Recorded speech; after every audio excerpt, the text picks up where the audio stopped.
Depending on where you are in your financial situation, buying your first rental property, or any property for that matter, may seem light years away. I've got news for you.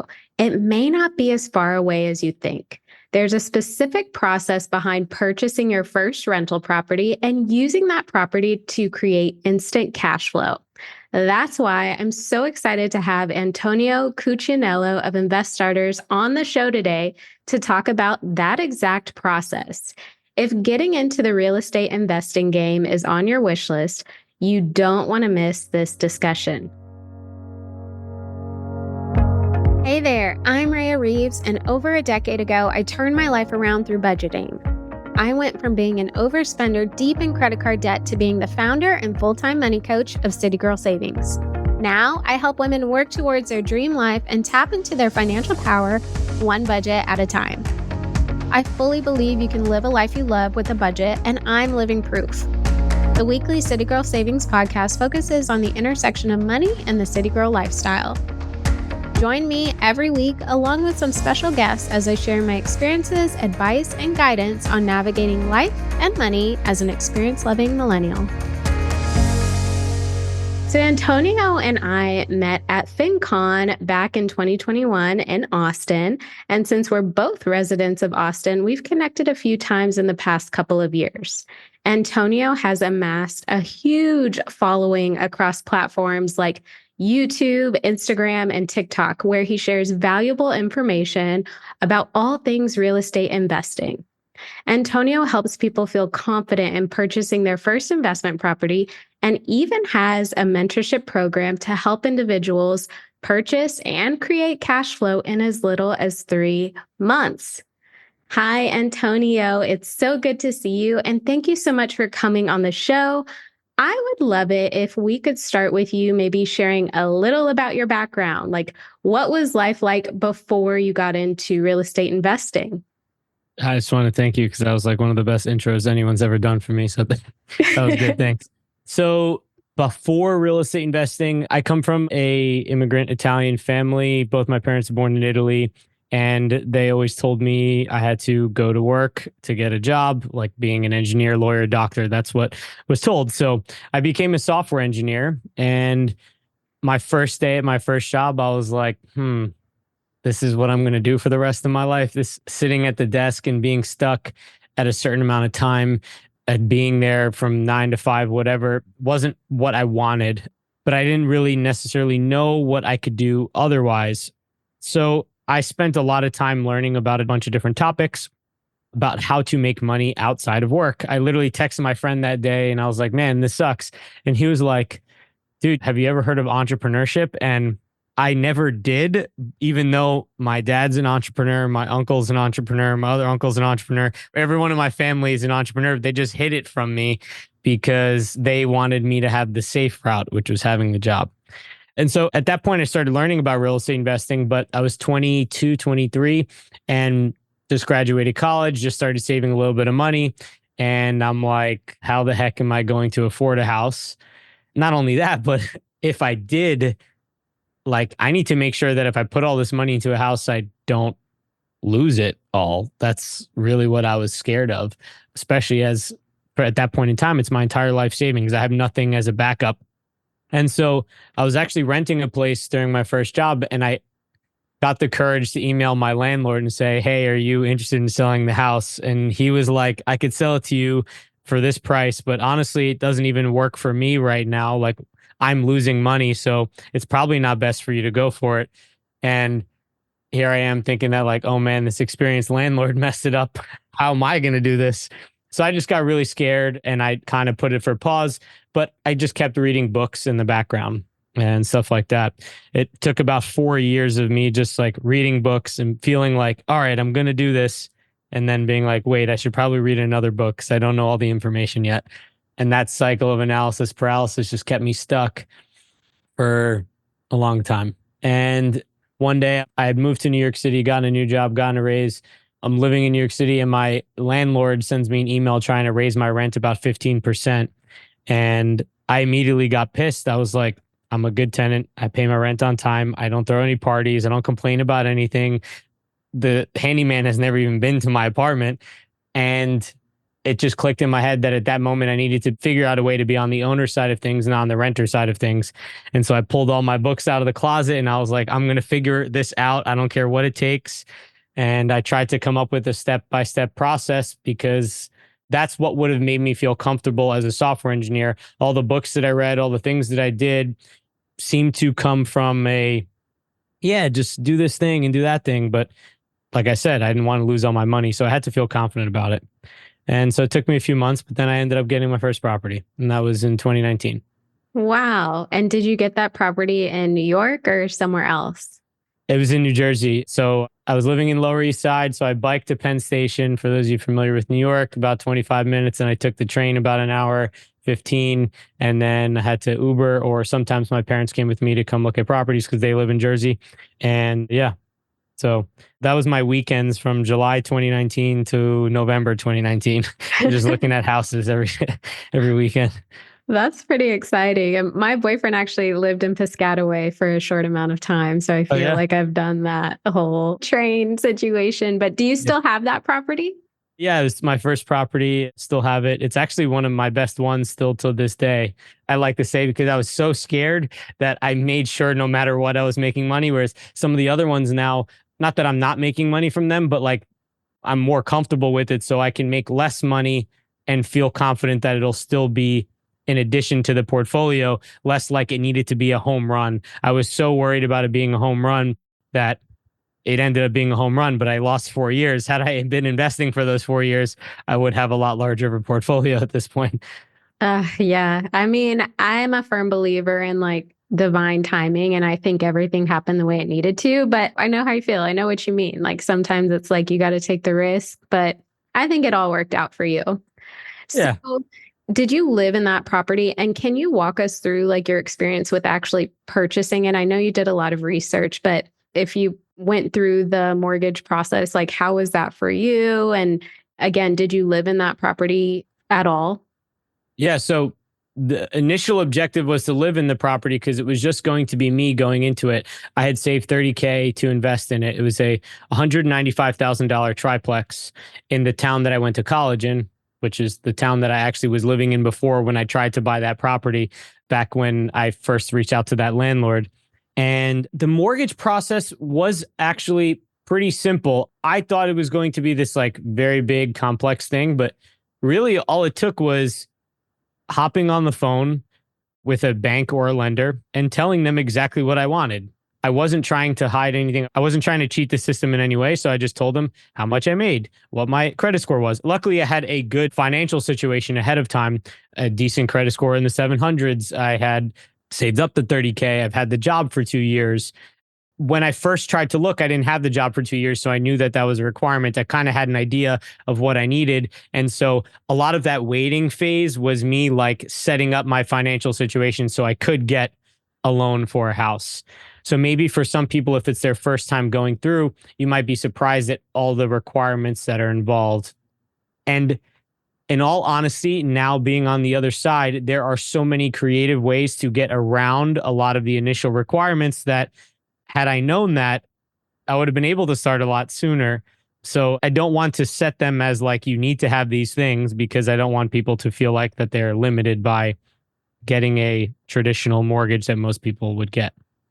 I'm not sure if I fully answered your question or not, but You did, except for if you lived in that property. I know you said oh, that was the goal, but yeah, did you I went ever? off a tangent. So 10 days before I was about to close on this property, my first option was with an FHA loan, which is one that you typically live in the property for. So I would have had one of the tenants move out within 60 days and move in myself. I was still working in New York City. It would have been a very far commute. Some people do it though. But I was so dead set on doing this that I was like, I'm going to do it, I guess. But I was telling my dad and my brother about what I was doing, and they were like, can we be a part of it? This whole time leading up to it, every idea I ever had, they were like, no, this is too risky. What are you doing? But then I showed them the numbers on paper, and all of a sudden they were like, can we get a part of this? So they both invested 15K each. And so we changed what was going to be a 10% down FHA loan to a 25% down conventional investment property loan. So I no longer had to meet the requirement to live there. so I could keep living in New York City, which was more fun at the time. Wow. Okay. So your intention wasn't to have this property be a rental property, at least initially. Was it ever the goal for you, or did you just want to own a home? No, it was 100% going to be a rental property, but I know I didn't have $60,000 myself to put in. So I just said, okay, I'll start this way because I knew it was better to start than it was to not start.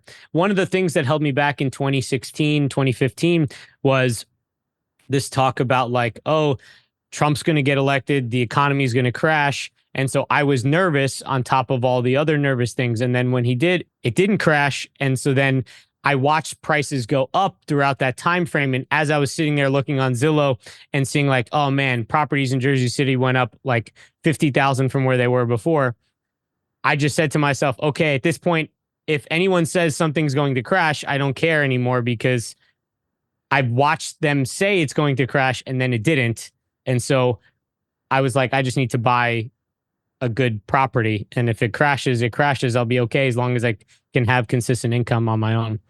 So that's why I kind of pushed forward, even though I knew it wasn't the perfect scenario. It's not ideal to have to commute over an hour every day to work, but I was willing to do that to get to where I was. Luckily, I didn't have to, though. Yeah. And I really like what you just said. Like, there was a point in time where what people thought was going to happen dictated how you moved. And you got to this place where you're like, you know what? I don't know the future. No one knows the future. People could be wrong. I'm going to move how I want to move anyways. And I think a lot of people listening to this, hopefully they take note of that because it's so easy to get caught up in what people are talking about. But the reality is, if you are in a position to make a move that you've always wanted to make, don't not make that move because of what people are saying. So I appreciate that. That was inspiring. Yeah, I think it's important to pay attention to what they're saying, but make sure to verify what they're saying is actually true and not just take what they're saying at a surface level. And also, you have to make a decision at the end of the day. Don't base it off of one of their decisions, unless if it is someone who is in the field that you like really admire and really think that they have access to greater information that you don't. Like, for example, in this case, would have been a real estate investor of like 30 years. If you were friends with someone like that and they were like, do not buy right now, I would probably take that advice. But like a parent or a friend or a family member that just says, the market's going to crash. I heard it on whatever, CNBC, then like you probably shouldn't listen to them because they don't know really. Yeah, good point. So that was about 5 years ago. That was 2019. What does your real estate investment portfolio look like now? And what are some of the biggest lessons you've learned along the way? Yeah. So I have 8 properties co owned with my family members. And this has turned into my parents' retirement fund. Like I said, both my parents came from Italy. They worked very hard to put me, my brother, and my sister through school. And so the objective with the portfolio is to first retire my dad because he's a contractor working on his hands and knees and has arthritis all over his body. And so he's in pain every day at work. And then the other one afterwards is for my mom. And then after that, it'll be for me and my brother and my sister and our families. And I'll tell you one mistake and one positive thing. One mistake that I did was that I spread myself too thin going towards too many different markets. The 8 properties are over 4 different cities in 4 different states. And at the time, I thought it was a good idea because I would have access to more potential properties. Because if I look at 2 cities, I technically have double the supply of homes to look at, which means I could theoretically increase my chances of finding a good investment. But what ended up happening is I had to communicate with now 4 different property managers. I had to communicate with 4 different contractors. I had to work with 4 different real estate agents. And I need to create foreign registrations for my LLC in every single state. So it gets complex. Now I have to do taxes in all these states. It got way more complex and I needed to understand the markets better. I'm never going to be as good in all 4 markets as someone who lives in the market and someone who is only focused on that market.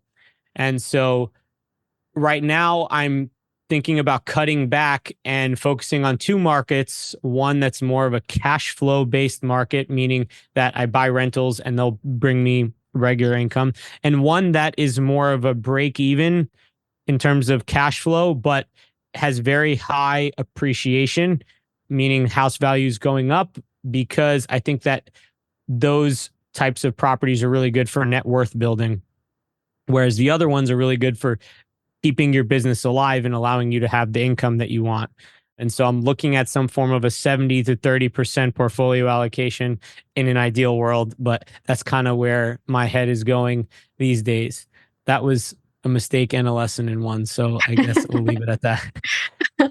So for the four different states, I mean, is there a particular reason you chose those states? I'm assuming there is because it sounds like you like to do your research, but I'm curious what made you pick those four states and if you don't mind sharing.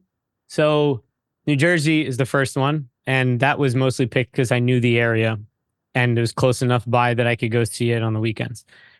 Then in 2021, before I moved to Texas, I needed to bring my car down from New Jersey to Texas. And I had always heard about all these other cities around the United States where prices were in the 50,000, 20,000. I could buy really cheap homes.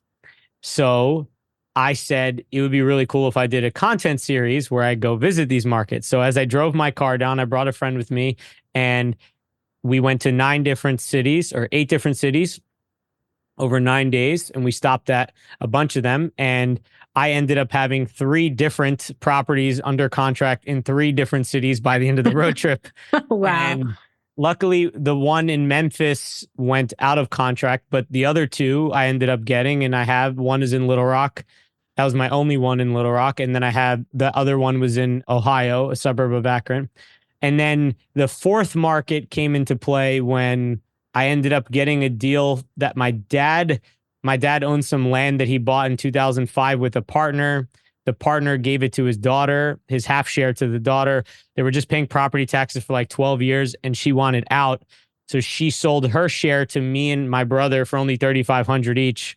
And Whoa. then we built on the property. Now it's worth 600. So it was a really good return on that one. But that was like a mistake. I didn't pick that market. It just so happened that that one market happened to be the number one appreciating market around the United States in 2021. The other two I ended up picking because of the lower home values, higher rent prices, relatively lower crime. By that, I mean, compared to some of the other cities that were on the list, they're not perfect. Just like every city, they have their own spots with crime, but I try to pick the better neighborhoods in those areas. And there were also landlord friendly areas, which means that the laws are more favorable to the landlord than they are to the tenant. Like Arkansas is almost best in the nation in terms of during COVID, you were able to get tenants out for non-payment within 3 days. Whereas Whoa. like in New Jersey, I couldn't even do anything until 2023. Wow. Yeah. Wow. Or 2022. Sorry. So did you do your research before the road trip or like did you know where you were going to stop when you went? Yeah. So the research process is pretty simple and complex at the same time. I basically think of a bunch of cities and at this point now, I'll use ChatGPT. At that point, ChatGPT didn't exist, but I would use blog posts and just looking on places like Bigger Pockets to see where other people were talking about they were investing. But I didn't want to just take what other people say. And I learned this lesson back when I was in New York going to real estate meetups, trying to learn about what was good about investing. I could talk to one person over here and they would tell me that investing in Detroit has been the best decision they've ever done. They're killing it on all their properties. And then I could talk to one person over here who's saying that investing in Detroit was the worst thing they've ever done. Their house has gotten shot up 4 times, right? You can't make a decision off of what other people say. You can only take what they say, like I said, with a grain of salt, and then use data to back up your decision. So I would throw a bunch of cities on the list that I knew were on the route on how to get to Texas. And I knew I was going to go the northern route down. So like New Jersey, Pennsylvania, Ohio area. And then I picked all the cities that I thought would be potential options. I put them on sheet and I looked up the crime rates, the unemployment rates, the population growth, home prices, rent prices, property tax rates, and landlord friendliness. And then I rank each city based off of how they perform compared to the other ones. In each category, I provide a score for those, and then I add up those scores to give them an overall score. And then I theoretically pick the best ones based on their score. That's my engineering brain trying to turn it into a process. Totally. Everything is an art and a science, but I tried to make it more of a science. And so then I picked cities that made sense to stop at, because if there was one that was like 4 hours away, it didn't really make sense, right? I had to pick it on the road trip. So that was kind of the process. That is incredibly helpful. And I love that formula or those criteria that you mentioned. I think that would be really helpful for someone who's listening. So, how would you advise someone to prepare for home buying, especially if they don't have good credit or much cash flow? Are these things required? Can people in those situations get around having not so great credit and limited cash flow when purchasing a home? Yeah, so it's possible. It just becomes harder. The better your financial situation is, the easier and the more options you will have. I'm not going to deny that. This is 100% the case. But if you're someone who has bad credit, one thing you could do is partner with someone who has credit. If you partner with someone who has credit, they can look at the other person's credit score and help you qualify for that house. Same thing if you don't have the funds for the house, you could partner with someone who might have the funds, but you have the time and the experience. You have to trade something for your lack of something else. In real estate, there's 5 resources we would call knowledge. You can technically combine these next two, but knowledge and experience. Most of the beginners won't have experience. So we'll just cross that one off. Time to actually spend investing, money, like actual cash in your bank, and then your ability to get financing, which might mean your credit score, your job history, your experience as a real estate investor. So these 5 things, if you're someone who has money, you can typically trade that for someone who has time and knowledge, like what I do. If someone wants to come invest with me, they can provide money and I can use my knowledge and my time to find the deal and partner with them. That's an option. But if you don't have the money, then you need to use the time that you have every single day to either A, earn the money, or work on your credit so it gets fixed, or C, invest in knowledge by reading books, whatever, and trying to figure out this thing. This way you can partner with someone who doesn't have the time but has the money. That's like very high level, but I'll try to give a couple of practical tips. So the credit one, again, is you could partner with someone who has credit. The other thing you could do is, there's a lot of these credit boosting programs. I've never tried them, but there was this thing that I was a part of where there was an agency that I would work with that would add people to my credit card as an authorized user, and they would basically be able to borrow my credit score history to get qualified for a car or get qualified to rent a place. That might be an option for you, or you might need to spend 5, 6 months trying to actually improve your credit. And then the last option would be trying to get a seller financing deal, which I have not done, but seller financing is when the owner of the house gives you a mortgage rather than you getting a mortgage with a bank. The seller of the house Mm. could try to work with you without getting the credit and you providing other things, but you might need to pay a higher interest rate. You might need to pay more money down, but they're flexible. That's for the credit scenario. For those who don't have money, moving into the house yourself is probably a good option because they offer a lot of programs like FHA. You only have to put 3.5% down. USDA, if you live in a more rural area, you can use that with 0% down. You can also get the seller to pay your closing costs as part of what you negotiate. And there's also down payment assistance programs, which will cover up to 5% of your down payment and closing costs. In some cases, they're grants, which means you don't have to pay them back. Other cases, they're loans, and some of those loans could also be forgivable if you meet certain requirements. And then also a partnership could help you overcome the lack of money, like I did in my scenario. I didn't have the 25%. I had 12.5%, I guess you could say, and they had the other 12.5%. So there's always a way around it. It's just a matter of, it's going to make it harder for you. And it depends on how much more do you want it to actually do it. You have to do more work. Yeah, I mean, I think that's incredibly helpful. And I think it really just depends on the person and what they're willing to do. What if someone maybe has good credit and has money for a down payment, what will the loan application process or what could it look like? And let's say they don't qualify for FHA. I know you mentioned a few other loans, but are there other options for someone who maybe just is ready to buy and or they're getting their second property, something like that? Yeah. There's another loan that is what most people get. It's called a conventional loan. And it's just backed by Fannie Mae and Freddie Mac, which are government sponsored entities, which basically mean that you go to any bank to buy a property to get a mortgage. And at the end of the day, they end up selling that loan back to these entities instead of keeping the loan themselves. So you might get a loan with Bank of America, but then Bank of America will replenish their funds by getting it back from the government sponsored companies.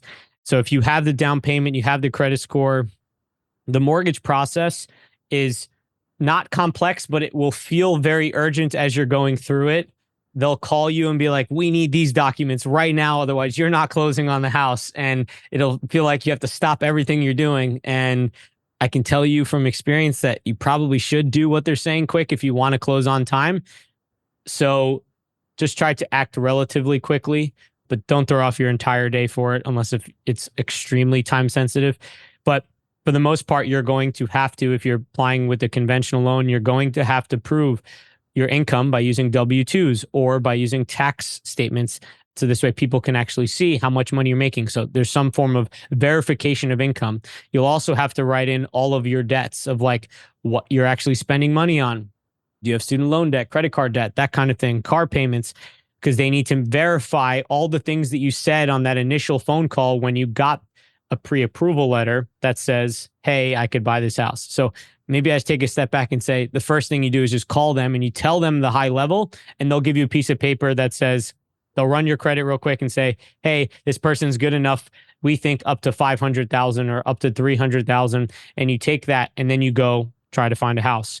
Once you actually get the offer accepted, then you call up that same bank and you say, hey, I got the offer accepted. We need to start going through the process.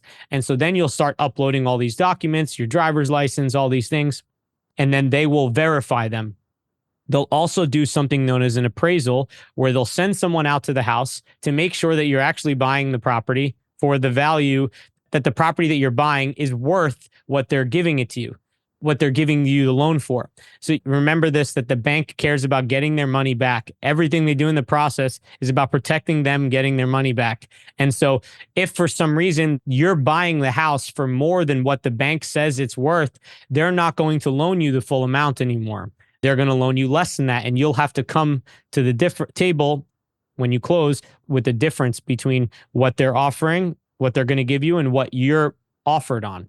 Once the appraisal is done and that's done, then there's a process called underwriting, which usually takes a really long time, but in my opinion shouldn't, which basically just proves that, yes, everything is okay. This person should go through.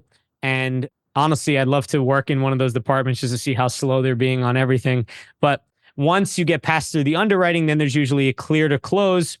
If you've gotten all the other things you need along the way, like insurance, you've done your inspections, that kind of thing. And then once you close, you typically show up with a check or you wire the money. If you're doing it remotely, you sign your life away to the mortgage and then it's yours.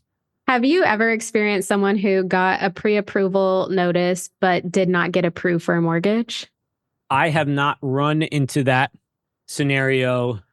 Yeah, I've not run into that scenario. I've had a ridiculous time trying to get pre-approved conventionally. After I left my full-time job, I was trying to buy a house in Austin and it was ridiculous. It took me 3 months to get a pre-approval letter. Whoa, why? Because at that point I had multiple properties and they were under LLCs. And so I needed to prove mortgage, property taxes, insurance for each property. I had my Roth IRA. I had like 18 bank accounts, some for my business, some for my personal, some for the real estate.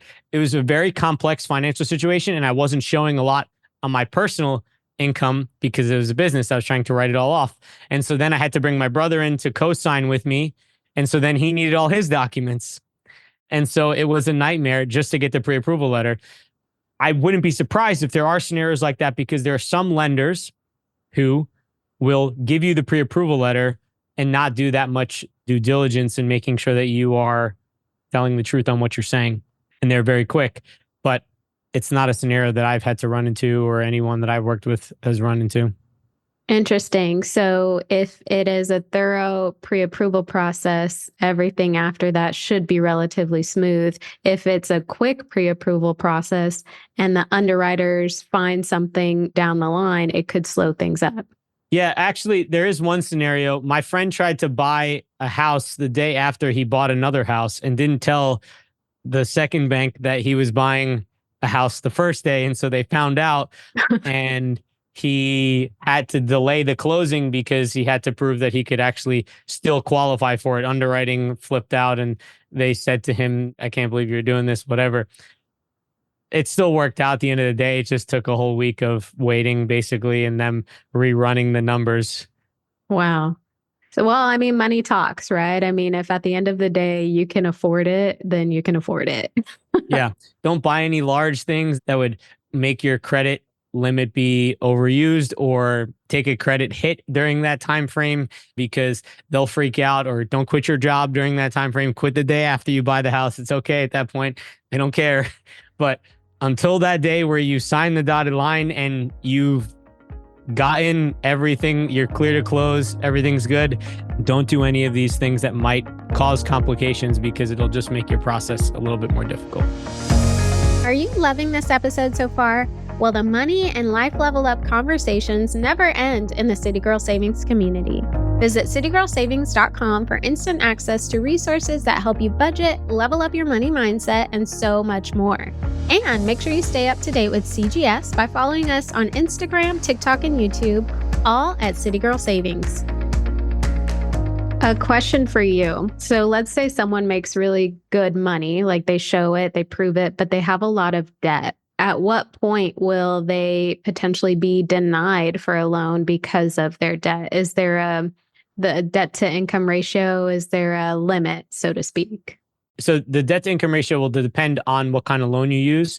I'm not a lender, but I've tried to work with lenders to get a really good idea of what that number is.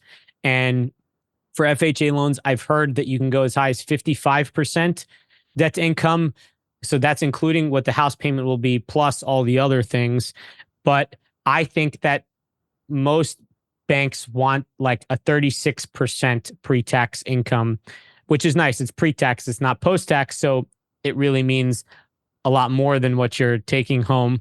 So at the end of the day, it's important that you try to keep your debts low. So if you're about to go apply for a house, it would make sense that you pay off a large sum of debt that you might have, which, funny enough, might hurt your credit a little bit, but will also, I believe, at least from my understanding of how the scores work, but then also you will help because your debt to income will be lower, which means you can qualify for more house. That's super helpful. So obviously, the upside to real estate investing is the income earning potential. I mean, I feel like the options are endless when it comes to how much you can earn, but can you shed some light on maybe some of the downsides? I feel like everybody focuses on the positive, which is great, but I want people who maybe don't know or don't have experience to understand maybe the other side of the spectrum. Yeah, well, even if you do post about the downsides, no one watches it because it's not exciting and it doesn't get shown to more people. That's part of the problem. It's the algorithms don't want it. So downsides, like I said, when you're closing on a house, it feels like it's the most important thing in your life and you can't do anything else. Everything you do involves, if the lender calls you, if your real estate agent calls you or a wholesaler or whatever, you have to pick up no matter what you're doing. That's what it feels like. Another thing is that I have property managers on my properties, but there are weeks where it feels like no matter what, I'm doing things for the properties and I'm not doing anything else. But Mm. those weeks are in minor comparison compared to the weeks where I do little to nothing at all. And so I try to remind myself of those weeks more than other weeks. And then there's some times where I feel this right now is that if you look at my bank account, I'm really broke. But I'm like, oh, like my net worth is growing every single day and the properties are making money. But because I keep taking whatever money I have and trying to put it back into another property, the bank account shows very little. And so in real life, I feel like I'm really broke, but like, I'm not saying I'm rich, but I'm not broke either. So it's just like, I need some money right now to keep my social media business afloat. So I can refinance one of my properties that has $220,000 worth of equity that I didn't touch. So I can take 50K just like that and not have to really worry about it, which is nice. But I had no cash in my bank account, so I needed that money, right? It's not money that Yeah. you wanted. So long story short is that, and my friends send each other these memes all these times about like how you feel broke, but like you're really not. But it happens. I don't know. I think it's different than a little bit different than the stocks because with stocks, you can just like log in and see how much it is. Whereas with real estate, you don't actually just log in and see how much it is. You only log into the bank account.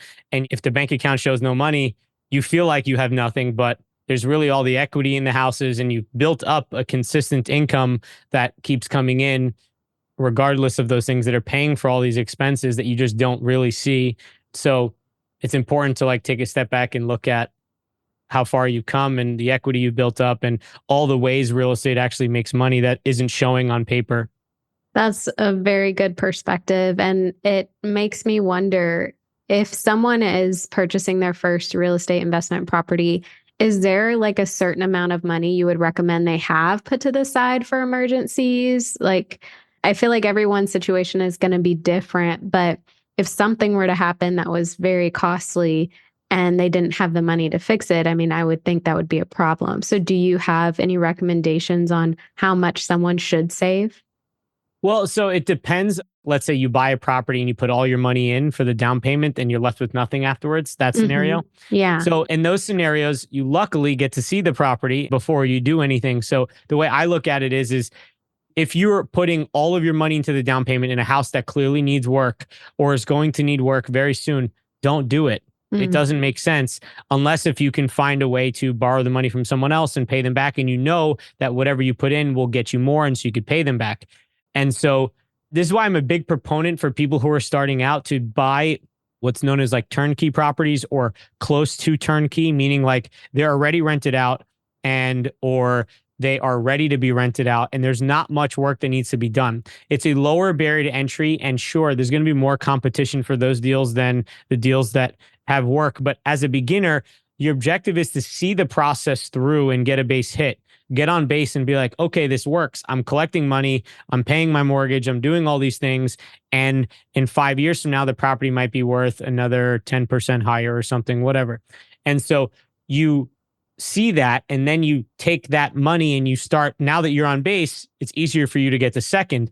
And so when you can get to second by saving more money and doing that. So my thing is about getting a base hit. And a lot of times you want to pick a property that doesn't need as much work. But if you're going to get into that scenario where you're going to buy a house and you don't necessarily have the capital, you can try to use a hard money loan instead, which is risky in itself because you're taking on a short-term high interest rate loan. But if you do the math right, it's just another cost of doing business. It's hard to explain without going into all the details of what a hard money loan is. And I don't want to necessarily overwhelm everyone with all that, but trying to give as many options as possible. No, I think that's really helpful. I think you make such a good point. Like, don't go into a situation risking or putting all of your money into it and you know that you could need money to fix it up. I mean, I think that makes perfect sense. Yeah. Or if you like, you need money for a ring or a house that you're going to buy with a significant other or a car or something, like factor that into what your down payment is going to be. I would argue that you should buy the rental property before you buy the ring or buy any of those other things, but that's my opinion. So, you mentioned property managers. So, do you use property managers? And was there ever a point in time where you manage the properties yourself? There was never a point in time when I managed the properties myself. Some days I think, okay, maybe I should be doing that. But in other days, I think it doesn't make sense for me to do that because I don't want to spend more time in the business. I'd rather spend more time on the business.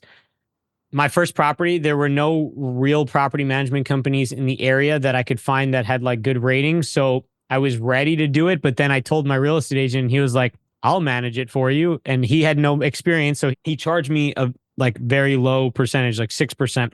Most property managers charge about 8 to 12% Oh. of the monthly rent. So I took him up on it because I didn't want to have to deal with something while I was in New York City and come down. Yeah. And now I definitely don't want to have to get on a plane to go to any of the other ones. So, uh, You don't want to but go to Arkansas? no, I mean, I don't mind going. I actually probably should go, but I don't want to do that multiple times a month. That's for sure. That's expensive and very time consuming.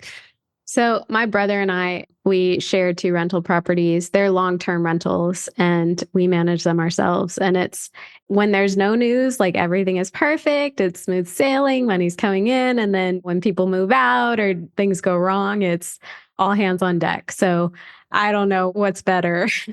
I know that's the problem is I hate the all hands on deck feeling as much as possible. That's my least favorite part of the whole real estate buying process. And I don't want to do that on a daily basis. The more properties you have, the more those problems scale up, or the more chances that you end up running into a scenario where five people want the same thing in the same day. I have 18 tenants. So across the 18 tenants, if three of them want the same thing, that's a lot of problems to deal with in the same day, on top of trying to build a business or trying to buy rental properties or working your 9 to 5 or dealing with kids.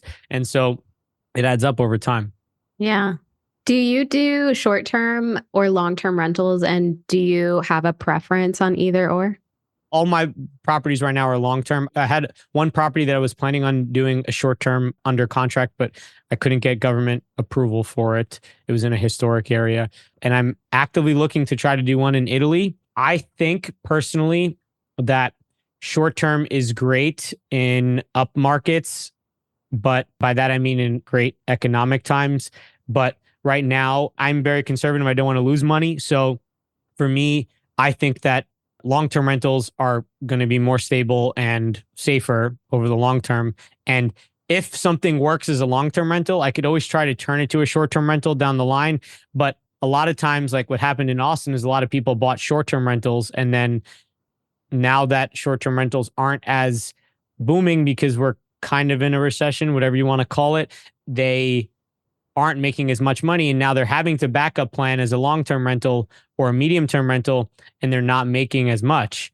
And they're actually under their mortgage and they're keeping their mortgage alive, which isn't the worst scenario to be in, to pay only $200 or $500 a month towards your mortgage. But it's not really that good of an investment anymore, unless if the appreciation is insane. So Yeah. Okay, that's a good perspective. So long-term rentals probably where people would want to start. I think if you're going to do short term rental, you probably want another backup plan. Like I could either flip it because it's a little bit more risky, Yeah. just inherently. Okay. The first thing people let go of when they don't make as much money is things they don't need, which is a vacation. Yeah. Yeah. No, that's a good point. So, can you talk about your experience with real estate investing and taxes, and more so after getting your first or multiple properties? How did that change your tax situation? I know you mentioned you had an LLC, but let's say someone maybe doesn't have an LLC and they have this rental property. Are there certain things they should keep in mind from a tax perspective? I've used an accountant throughout the entire process because the first time I tried to do it, as you can tell, I'm very much if I can't do it, I'm just going to have someone else do it for me type of person who knows how to actually do it instead of me wasting all my time trying to figure it out. The first time I tried to do my taxes, I think I had written that I owed the government like $7,000. And I was like, how the hell is this possible? And then I had an accountant do it. I paid them $500 and they somehow did it where I got $3,000 in return. And so at that point, I said, that was a 20x return on my money. I should just do this. So also, my brother's a CPA and he works at a real estate company now. So he's actually learning a lot about this to try to help our business. But in terms of doing it on your own, I mean, the standard deductions of deducting your mortgage interest. And I think you can deduct property taxes, any management expenses, repairs expenses. So you're just going to have to keep detailed bookkeeping of what you're doing. And up until last year, I would spend in March literally writing down every transaction on a spreadsheet myself. But I finally decided to get QuickBooks and pay for a bookkeeper. So that is helping a lot. I would highly recommend that if you don't want to lose a week of your life trying to write stuff in a spreadsheet and drinking a lot of coffee trying to do it all. That's good advice. Like just start from the beginning, just have your systems and the proper people in place. I think it makes sense to learn about the laws and stuff. Like I love learning about it, but just so I could talk to my accountant when I do and say, hey, can we do this thing? Like, for example, I'm thinking about selling one of my properties right now. And one of my real estate investor friends was like, you should talk to him about avoiding the taxes you would take on that and not through 1031 is through this other thing by offsetting some of the other rental income, whatever. And so I didn't know that that was a strategy. I didn't even know of that option. So you need to learn about them so you can know of what you can do. You need to know what's in your toolbox, but you need to verify with the accountant to be like, hey, can I do this thing? Because you don't want to get audited. Right. Yeah. We don't want more problems. Mhm. So I want to shift gears just a little bit. I know I had mentioned earlier that you have quite a large following on social media, over 650,000 followers on TikTok and over 285,000 followers on Instagram. How has that helped your business? And do you use those platforms to help your real estate investment business? How has it helped? I would argue that it's helped and it's hurt. It's hurt in the sense of I quit my full-time job where I was making good money in New York to try to focus on building this social media business. And I still do not make as much money through my social media business as I did as a software engineer. And so it hurt in that sense because building a business is a lot harder than coding a couple hours a day and making it seem like I do a full-time job. So I spent a lot of time and focus. I think if I didn't have the job and I was just stacking cash away and spending all my time outside of work buying properties or even in work buying properties, my portfolio would be larger in that sense. How it has helped, it has opened up a lot of doors for networking. A lot of CEOs of companies all of a sudden care about me. They would not normally care about me if I had 8 properties like I do. That's not a very large portfolio compared to some other people, but they all of a sudden care about me and want me on their podcast, or they want me to make content for their page because I have eyeballs. And so it has been a great networking piece, which is huge for real estate. And real estate is still a very much a person to person place. And so I also have like lenders who DM me. And now I started a new company with my friends Matt and Kevin, where we are raising money through social media and having everyone to have the ability to invest with us in properties. And so Wow. it allowed this new avenue. We're doing our first 2 flips right now. Our first one is on the market to be sold. And so we're trying to get the audience involved in our investing, which allows me to make more profit, allows them to make more profit, and get them started investing sooner. So it has its advantages, but it's also had its cons. And I'm not going to sit here and pretend like that's not true. I mean, I feel like with that type of following, you probably have helped so many people, but I'm also sure you've probably gotten some not so nice things. How do you manage that? Or do you just like let it I roll? cry You cry. a lot. Yeah. No, there's points where I get very frustrated. I'm not going to lie, because I could have so many good intentions going into a video, and somehow, in some way, no matter what I do, they will find a way to try to bring me down or bring the video down, whatever I try to do. And in fact, the ones that are the most viral, that reach the most people, are typically the ones that have the most people who say I'm a leech or an evil person or a greedy person, which couldn't be farther from the case, in my opinion. I'm biased though. And so I wish I had something very practical other than I stop reading the comments as much. Yeah, There you are have points to. where I was like, oh yeah, like, because I had the problem of I would read 100 good comments and there'd be one person, to be nice, who says something really mean, and that would basically invalidate the 100 nice comments that I get. Yeah. And so looking at the comments less has helped my ability to not hate the comment section. And also watching other people in niches that would have never experienced, I would have never even thought in my wildest dreams that they would have haters, but they do. And so I kind of just realized it happens no matter what. And it's not just because they think I'm a greedy person. It's no matter Right. what you're going to do, they're going to hate you regardless. There are going to be some people that hate you and some people that don't. So accepting that as well has helped. Yeah, I'm glad to hear that. I feel like it's happened to me on a very small scale, and I don't like the thought of it happening on a bigger scale, but it is what it is. It only gets worse. I'll tell you that much. I wish I had better answers for you. So, we kind of talked about this a little bit, but basically, investing in your first investment property can be a big leap of faith. And sometimes people stay in their comfort zone a little too long, just the fear of the unknown. Do you have any words of encouragement for someone who is questioning if they should take the leap or not?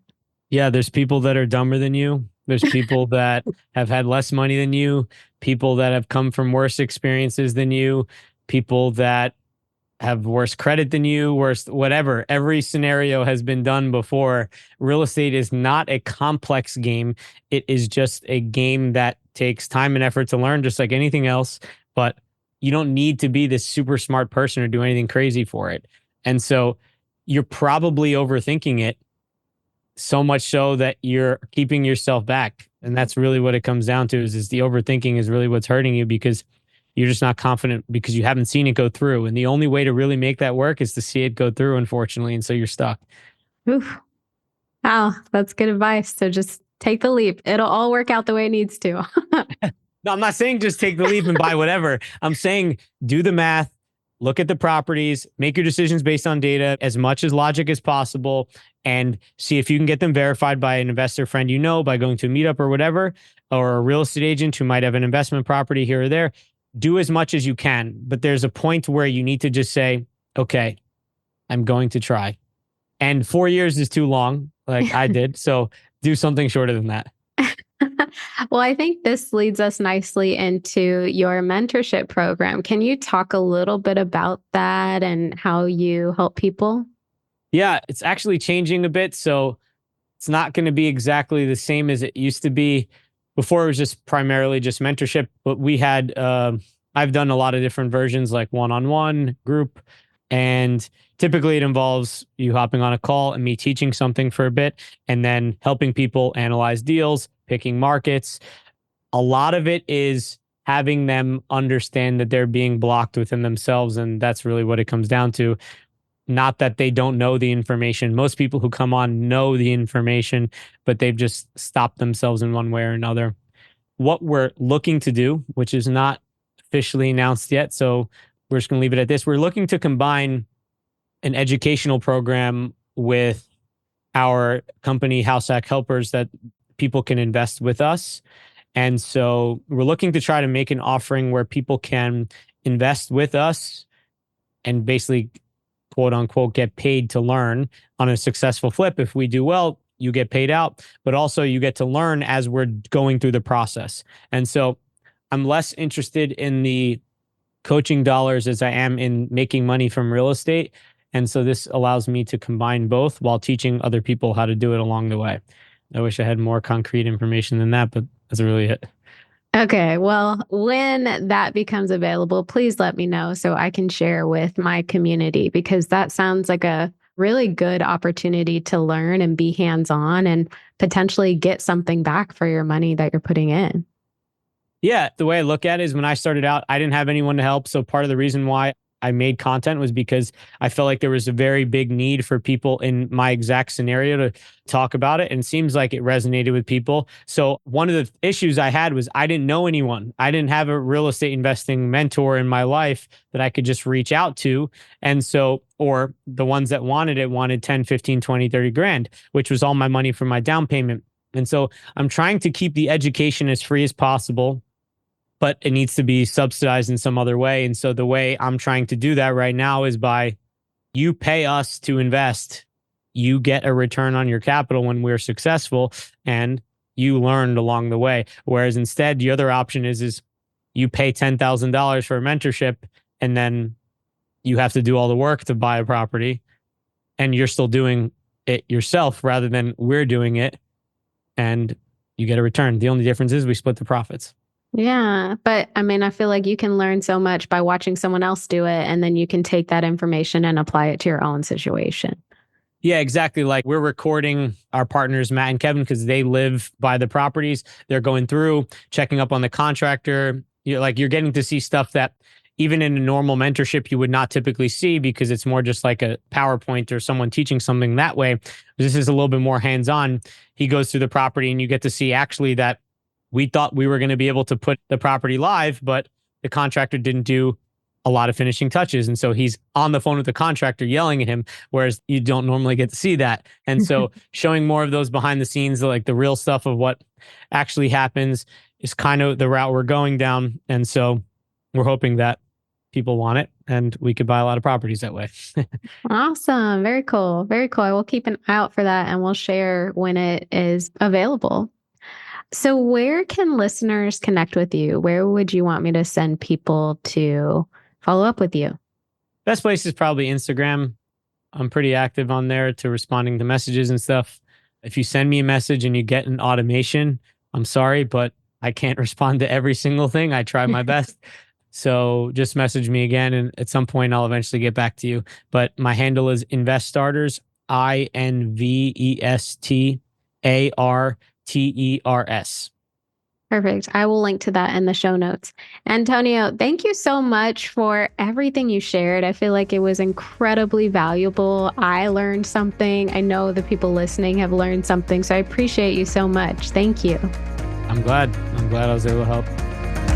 Thank you so much for letting me be the money coach in your ear today. I hope you enjoyed this episode of the City Girl Savings Podcast and you feel empowered and motivated to take the next step in the journey to your dream life. Remember, if someone like me, a millennial who loves to travel, new experiences, and iced coffees can live a life they love on a budget, you can too.